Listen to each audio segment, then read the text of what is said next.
Hello दोस्तों, स्वागत है आपके अपने यूट्यूब चैनल जीएस एकेडमी में। हम आज पढ़ेंगे बीएससी का टॉपिक ऑर्गेनिक केमिस्ट्री में एल्किन्स और ओलेफिन्स। सबसे पहले हम आप इन सब टर्म से फेमिलियर होंगे जिसके बारे में आज हम बात करने जा रहे हैं। सबसे पहले हम बात करते हैं एल्किन क्या होती है। एल्किन क्या होते हैं? अनसैचुरेटेड हाइड्रोकार्बन होता है जो कि क्या होता है, उसमें डबल बॉन्ड प्रेजेंट होता है। नॉर्मली हम एल्किन की बात करें तो हमारे पास एल्किन में एटलीस्ट वन कार्बन कार्बन क्या होना चाहिए? डबल बॉन्ड होना चाहिए। इसको हम एल्किन इसलिए बोलते हैं क्योंकि इसमें कार्बन कार्बन क्या है? डबली बॉन्डेड है, इसलिए हम इसको एल्किन बोलेंगे। सबसे दूसरा टर्म आप जिससे फेमिलियर होंगे उसमें क्या होता है? Journal formula.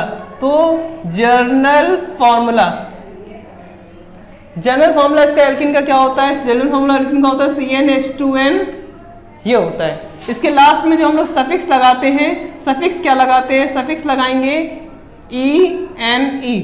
नॉमेनक्लेचर करने के लिए हम क्या करेंगे कि एल्केन में से माइनस कर देंगे 1E और प्लस करेंगे माइनस करेंगे N और प्लस करेंगे इन। तो इसे हम लोग क्या बोलेंगे? यहां से जो बन के आएगा वो बनेगा एल्कीन। ये तो था एल्कीन के बारे में। अगर आइए हम एक दो एग्जांपल्स देख लेते हैं। तो हम यहां से अगर हम इसकी बात करते हैं तो इसका नाम क्या हो जाएगा? इसका नाम हो जाएगा एथीन।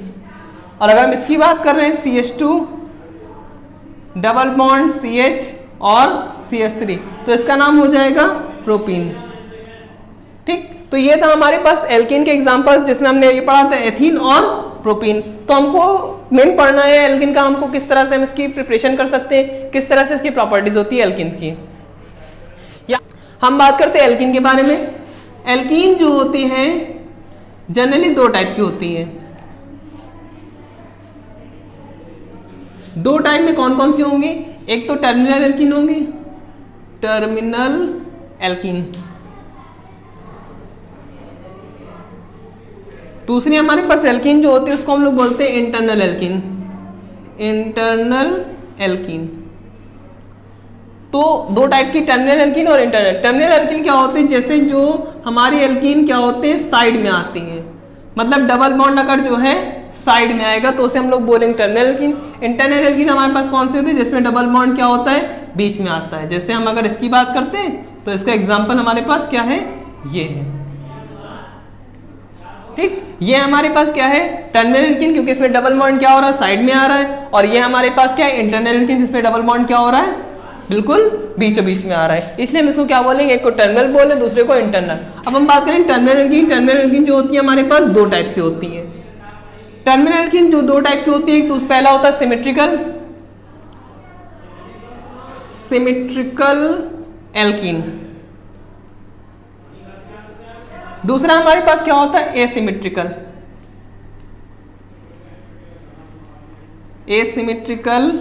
एल्कीन। सिमेट्रिकल में क्या होता है कि हमारे पास जो इसमें एल्कीन होगी उसमें लेफ्ट साइड और राइट साइड दोनों जो है इक्वल पार्ट होंगे। जैसे हम अगर बात करें इसकी तो हमारे पास जो है ये है CH3 CH और CH3। ये हमारे पास सिमेट्रिकल है, क्योंकि अगर हम देखें तो इधर भी हमारे पास सेम ग्रुप लगा हुआ और इधर भी हमारे पास सेम ग्रुप लगा है, इसलिए हम इसको सिमेट्रिकल बोल रहे हैं। हम दूसरी बात करते हैं एसिमेट्रिकल की। एसिमेट्रिकल में हमारे पास क्या हो जाए? जैसे हम अगर इसकी बात करें CH2 CH2 और CH3, इसकी बात करें तो हमारे पास ये क्या है? एसिमेट्रिकल एल्कीन है। तो हमने यहाँ देखा एल्कीन हमारे पास दो टाइप की होती है। एक तो टर्मिनल एल्कीन होती है, मतलब डबल बॉन्ड क्या होगा? आपका साइड में आएगा। दूसरा कौन सा होता है? इंटरनल एल्कीन, जिसमें डबल बॉन्ड क्या होगा? बीच में आएगा। अब अगर डबल बॉन्ड की हम बात करें, डबल बॉन्ड बीच में आ रहा है, तो हमारे पास उस हिसाब से एल्कीन दो टाइप की होती है। कौन कौन सी एल्कीन होती है?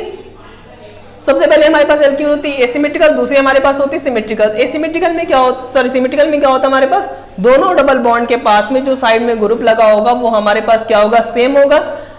अब एसिमेट्रिकल की बात करें तो यहाँ पे हम देखें, यहाँ पे CH2 लगा हुआ है, यहाँ पे कौन सा लगा हुआ है? CH2 CH3, ये हमारे पास लगा हुआ है। इसका मतलब ये हमारे पास जो एल्कीन है वो एसिमेट्रिकल एल्कीन है। ये हमारे पास थी एल्कीन की कैरेक्टरिस्टिक, ये हमारी क्लासिफिकेशन ऑफ एल्कीन्स थी। अब हम एल्कीन्स की बात करें, अगर डबल बॉन्ड एक प्रेजेंट है, अगर एक डबल बॉन्ड प्रेजेंट है तो हम उसको बोलेंगे मोनोइन। अगर हमारे पास दो डबल बॉन्ड प्रेजेंट है तो उसको बोलेंगे डाइन। अगर तीन डबल बॉन्ड प्रेजेंट तो हमारे पास क्या होगा? ट्राइन। अब डबल बॉन्ड प्रेजेंट होने की कंडीशन कौन कौन सी होती है कि अगर एक के बाद एक के बाद एक के बाद एक प्रेजेंट है तो उसको बोलेंगे कॉन्जुगेशन। अगर जो है एक के बाद दूसरा छोड़ के, तीसरा छोड़ के, चौथा छोड़ के, अगर एक फर्स्ट पोजीशन में होगा दूसरा फोर्थ पोजीशन में होगा तो उसको बोलेंगे नॉन कॉन्जुगेशन। हम आगे बात करते हैं प्रिपरेशन ऑफ एल्कीन। तो एल्कीन की प्रिपरेशन हम किस तरह से कर सकते हैं, तो इसके लिए हमें क्या करना पड़ेगा, हम यहाँ पे लिख लेते हैं प्रिपरेशन ऑफ एल्कीन। तो ये है प्रिपरेशन ऑफ एल्कीन। इसमें सबसे पहला जो जिस तरह से हम प्रिपेयर करते हैं मेथड जो है वो हमारे पास क्या है, सबसे पहला जो है वो डिहाइड्रेशन ऑफ एल्कोहल। तो पहला मेथड जो प्रिपरेशन का है वो हमारे पास क्या है, डिहाइड्रेशन ऑफ एल्कोहल। इतना ध्यान रखिएगा, जब कभी भी आप अगर इन द सेंस अगर आप ग्रेजुएशन में हैं और अगर आपको जो है ये पूछा जाता है तो आपको क्या करना पड़ेगा, यहाँ पे इसकी मैकेनिज्म देनी पड़ेगी। विदाउट मैकेनिज्म आप इसको नहीं जस्टिफाई कर सकते कि आपने ये किस तरह से बनाया, तो ये वहाँ पे आपको लिखना पड़ेगा मैकेनिज्म इसकी। तो आइए देखते हैं हम किस तरह से इसमें जो है इसकी मैकेनिज्म करते हैं और किस तरह से हम इसको प्रिपेयर करते हैं। हम मान लेते हैं कि हमारे पास कोई है, ये जो रिएक्शन होती है ये क्या होती, इट इज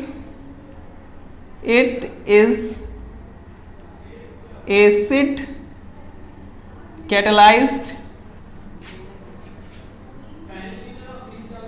कैटलाइज्ड रिएक्शन। ये क्या होती, एसिड कैटलाइज्ड रिएक्शन होती है। किस तरह से रिएक्शन करें, जैसे मान लीजिए हमारे पास ये है, कोई भी हमारे पास एल्कोहल है,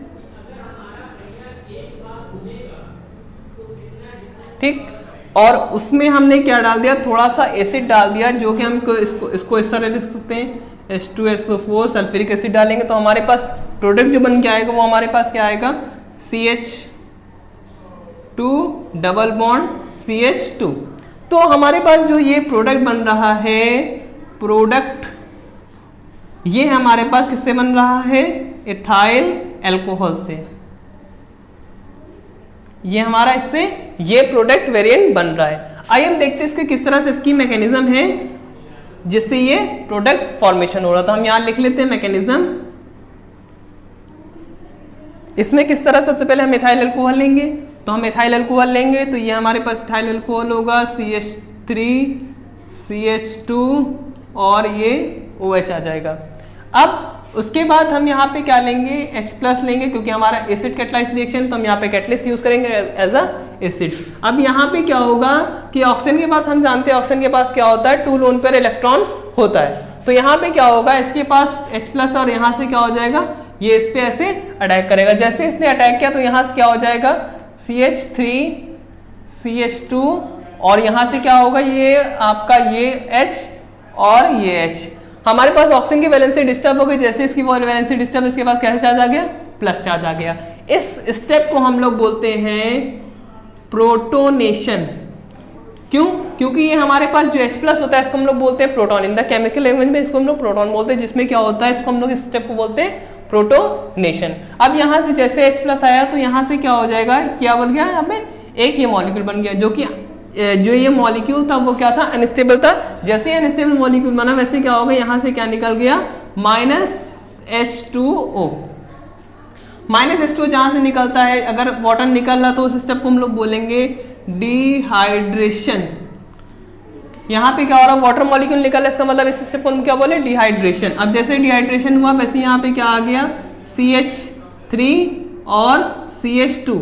ये जो बना, ये हमारे पास एक टाइप के ऐसी स्पीशीज बनी जिसमें क्या है, इलेक्ट्रॉन की कमी है। इलेक्ट्रॉन की कमी है तो यहाँ पे किस टाइप का चार्ज है, पॉजिटिव चार्ज है, इसलिए हम इसको बोलेंगे कार्बन के ऊपर चार्ज, इसलिए कार्बोकैटायन बोलेंगे।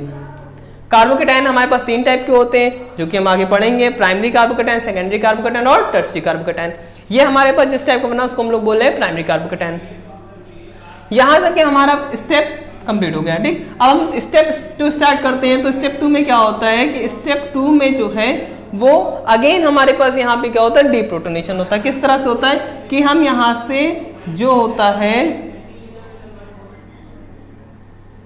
हम इसको जो है इसको इस तरह से लिखते हैं, ठीक। तो हम इसमें क्या करते हैं, H+ का रीअरेंजमेंट करते हैं। किस तरह से करते हैं वो हम देख लेते हैं। हम यहाँ से H+ का रीअरेंजमेंट इस तरह से करते हैं, हम इसको जो है इसको डबल एडेड एरो, मतलब हम इसको इस तरह लिख सकते हैं, CH2 और ये CH और ये प्लस और यहाँ से क्या आ जाएगा 2। जैसे हमने यहाँ पे H+ एज अ कैटलिस्ट डाला था, तो हम जानते हैं कैटलिस्ट क्या करता है, रिएक्शन की रिएक्शन में करा के और क्या करता है अपने आप बाहर निकल, जैसे हमने यहाँ पे रिएक्शन कराया था प्रोटोनेशन में था, वैसे यहाँ पे क्या हो जाएगा, ये H plus in the form of H plus निकल जाएगा, माइनस H प्लस निकल जाएगा, और जो यहाँ पे स्टेप प्रोटोनेशन हुआ था वो यहाँ पे स्टेप क्या हो जाएगा, डी प्रोटोनेशन हो जाएगा। जैसे डी प्रोटोनेशन हुआ वैसे यहाँ पे क्या हो गया, जहाँ पे सिंगल बॉन्ड था वहाँ पे क्या हो गया, डबल बॉन्ड आ गया, और यहाँ पे क्या हमारे पास प्रोडक्ट बन गया CH2 डबल बॉन्ड CH2।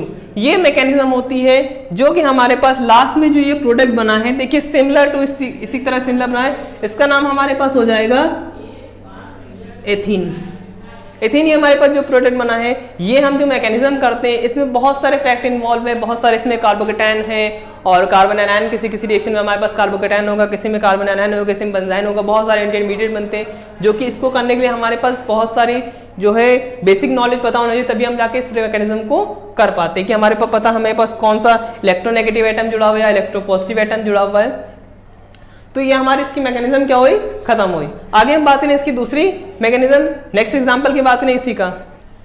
हमारे पास दूसरी रिएक्शन दिया हुआ है, इसमें आपके पास एक वहाँ पे रिएक्टेंट है और यहाँ पे एसिड कैटालाइज रिएक्शन है, और यहाँ पे इसके दो प्रोडक्ट बन रहे हैं, एक प्रोडक्ट ए है और एक प्रोडक्ट बी है, और साइड में लिखा विच इज मोर स्टेबल। इन दोनों प्रोडक्ट में से स्टेबल कौन सा बना, हमको ये पता है कि इसमें दो प्रोडक्ट बनेंगे।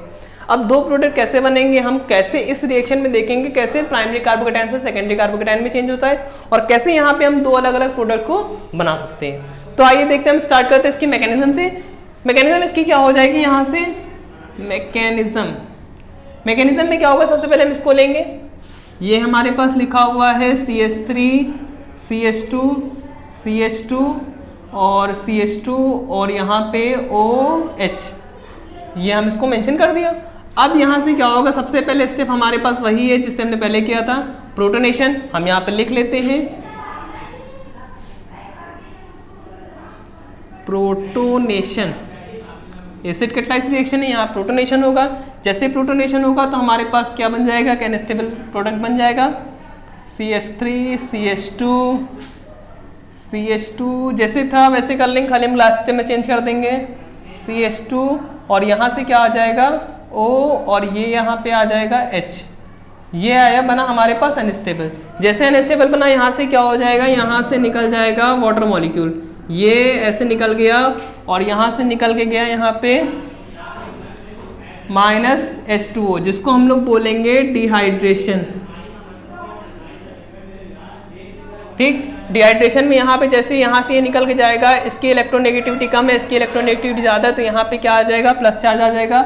वैसे हमने इसको यहाँ बना दिया CH3 CH2 और CH2 और ये CH2, और यहाँ पे ये प्लस चार्ज आ गया। ये हमारे पास बना कार्बोकेटायन।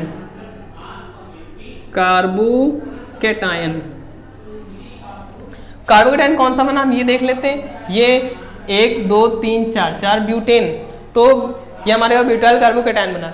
आगे हम इसके बाद की स्टेप करते हैं। इसके बाद के स्टेप में हमको क्या करना है, यहाँ पे हमारे पास ये जो बना कार्बोकेटायन, वो हमारे पास कैसा कार्बोकेटायन है, ये हमारे पास जो है वो प्राइमरी कार्बोकेटायन है, प्राइमरी कार्बोकेटायन है। अब हम इसको सेकेंड प्राइमरी अगर है, अगर पॉसिबिलिटीज हमारे पास ये है कि हम उसको सेकेंडरी में चेंज कर सकते हैं, क्योंकि प्राइमरी कार्बोकेटायन जो होता है उससे ज़्यादा स्टेबल हमारे पास कौन सा होता है, सेकेंडरी। मतलब secondary carbocation is more stable than primary carbocation. तो अगर हमारे पास पॉसिबिलिटीज है कि सेकेंडरी कार्बोकेटायन बन रहा तो हम उसको बनाएंगे। तो आइए हम इसको किस तरह सेकेंडरी कार्बोकेटायन बनाते हैं, तो हम वहाँ पे पहले इसको लिख लेते हैं, यहाँ से CH3 CH2 और यहाँ से क्या हो जाएगा, ये CH2। अब यहाँ पे इसका हमारे पास ये जो H है, हम इसको यहाँ से ये रफ करके और यहाँ से क्या करेंगे, इस H को हम यहाँ पे मेंशन कर सकते हैं।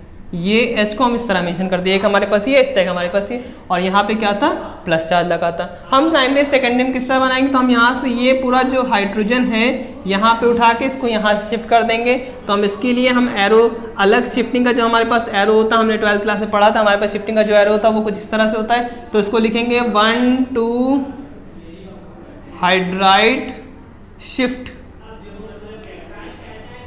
मतलब यहाँ से 1 से है, ये 2 है, 1 से 2 से क्या हो गया, शिफ्ट हो गया यहाँ पे, इसलिए 1 2 हाइड्राइड, हाइड्रोजन शिफ्ट कर तो हाइड्राइड शिफ्ट हो गया। अगर मिथाइल ग्रुप होता तो हम उसको मिथाइल शिफ्ट रखते हैं। ये देखें हम किस तरह से यहाँ हमारे पास बना, वो बना सेकेंडरी कार्बोकेटायन। अगर हमारे पास पॉसिबिलिटीज है टर्सरी बनने की तो हम सेकेंडरी से हम उसको टर्सरी अगेन बना सकते हैं। तो पॉसिबिलिटीज ये, क्योंकि हमारे पास tertiary carbocation is more stable than secondary carbocation, उस तरीके secondary carbocation is more stable than primary carbocation. तो हमारे पास अगर यहाँ प्राइमरी था तो हमने इसको किस में चेंज कर दिया, हमने इसको चेंज कर दिया सेकेंडरी में। आइए किस तरह से हमने इसको चेंज किया हम इसको देख लेते हैं। ये हमारे पास लिखा हुआ है, ये CH3 और ये CH2, ये CH यहाँ पॉजिटिव चार्ज आ जाएगा और यहाँ पे क्या आ जाएगा, CH3। ये हमारे पास बना, वो हमारे पास बना सेकेंडरी कार्बोकेटायन, ये हमारे पास सेकेंडरी कार्बोकेटायन। अब यहाँ पे पॉसिबिलिटीज हमारे पास दो टाइप के रिएक्शन, क्या हमारे पास यहाँ पे ये दिया हुआ और ये दिया हुआ है। तो हम इसको यहाँ से दो स्टेप में रिएक्शन हम अगर इसको करें तो हमारे पास किस तरह से रिएक्शन होगी। ये रिएक्शन करने के लिए हम इसको एक बार यहाँ पे नोट कर लेते हैं, कहाँ से हमारे पास हाइड्रोजन शिफ्ट हो जाएगा ये हम देख सकते हैं। तो सबसे पहली बात हम इसको यहाँ पे नोट कर लिया हमने, इसको CH3 CH2 CH और ये CH3, यहाँ पे हमारे पास प्लस चार्ज, कहाँ पे हमारे पास प्लस चार्ज ये है, ठीक। अब यहाँ पे हम देखते हैं कहाँ से शिफ्ट करेंगे, और इसी तरीके से हमने यहाँ पे रिएक्शन एक नोट कर लिया, ये इसका ये CH3 CH2 CH और ये CH3, यहाँ पे ये प्लस चार्ज। देखिए हमने दोनों को सेम प्रोडक्ट, हमने जो यहाँ से निकला था कार्बोकेटायन हमने यहाँ भी नोट किया और यहाँ भी नोट किया। अब देखिए रिएक्शन में क्या हो सकता है कि हमारे पास अगर पॉसिबिलिटीज हैं 2 से 3 प्रोडक्ट बनने की तो हम उसको बनाएंगे। आइए हम किस तरह से इसको बनाते हैं, तो हम एक बार हम हाइड्रोजन किधर शिफ्ट कर सकते हैं, हम एक बार हाइड्रोजन इधर से शिफ्ट कर सकते हैं, दोबारा हाइड्रोजन किधर शिफ्ट कर सकते हैं, इधर शिफ्ट कर सकते हैं। तो हम इसको हाइड्रोजन दिखाने के लिए हम क्या करेंगे, यहाँ से हम इसको हाइड्रोजन को रफ कर देंगे और इसको हम इस तरह दिखा सकते हैं। ये हाइड्रोजन हमने ऐसे दिखा दिया और ये क्या हो गया, ये डबल बॉन्ड इधर जो सिंगल था वो किसमें चेंज हो गया, डबल बॉन्ड शिप पे, और यहाँ से क्या हो गया, यहाँ से हो गया -H+, मतलब डीप्रोटोनेशन हो गया, और जहाँ पे सिंगल था वहाँ पे क्या हो जाएगा, डबल आ जाएगा। तो हमारे पास बन गया CH3 CH double bond CH और यहाँ से क्या हो गया CH3। अब इस तरह में इसमें क्या करेंगे, हम इसको यहाँ से, हम यहाँ पे 3 हाइड्रोजन, हम यहाँ पे इसको 2 हाइड्रोजन दिखा के और एक हाइड्रोजन क्या कर देंगे, यहाँ दिखा देंगे, और यहाँ से क्या हो जाएगा, ये इधर शिफ्ट हो जाएगा, तो यहाँ पे भी सेम हो जाएगा, -H+ मतलब डीप्रोटोनेशन हो गया, और हमारे पास प्रोडक्ट जो बना वो हमारे पास क्या बना, CH3 CH2 CH और यहाँ पे हमारे पास क्या आ जाएगा, CH2। तो ये जो बना हमारे पास, ये एक अलग एल्कीन बना और ये हमारे पास अलग एल्कीन बना। मान लीजिए हम इसको मानते हैं कि हमारे पास एल्कीन नंबर ये A है और ये एल्कीन नंबर हमारे पास क्या है, B है। अब इन दोनों में अलग अलग किस तरह से करेंगे, क्योंकि हम ये देख रहे हैं यहाँ पे जो एल्कीन बना है ये अलग है, ये देखिए अलग है, ये जो बना है ये इंटरनल एल्कीन बना, और ये हमारे पास जो बना है वो क्या है, टर्मिनल एल्कीन बना है। तो हम अगर यहाँ बात कर रहा है कि विच वेयर इज स्टेबल, तो हमको ये पता है कि जो A होगा और जो B होगा, इन दोनों में से हमारे पास जो इंटरनल एल्कीन होगी वो ज्यादा स्टेबल होगी in comparison to terminal alkene. तो ये था हमारे पास इसका कि किस तरह से हमने इसमें जो है कार्बोकेटायन बनाया और किस तरह से हमने 2 टाइप के अलग अलग प्रोडक्ट बनाए, कि एक में हमारे पास जो बन रहा है वो इंटरनल एल्कीन बन रहा है, दूसरा हमारा जो बन रहा है वो टर्मिनल एल्कीन बन रहा है। Thank you.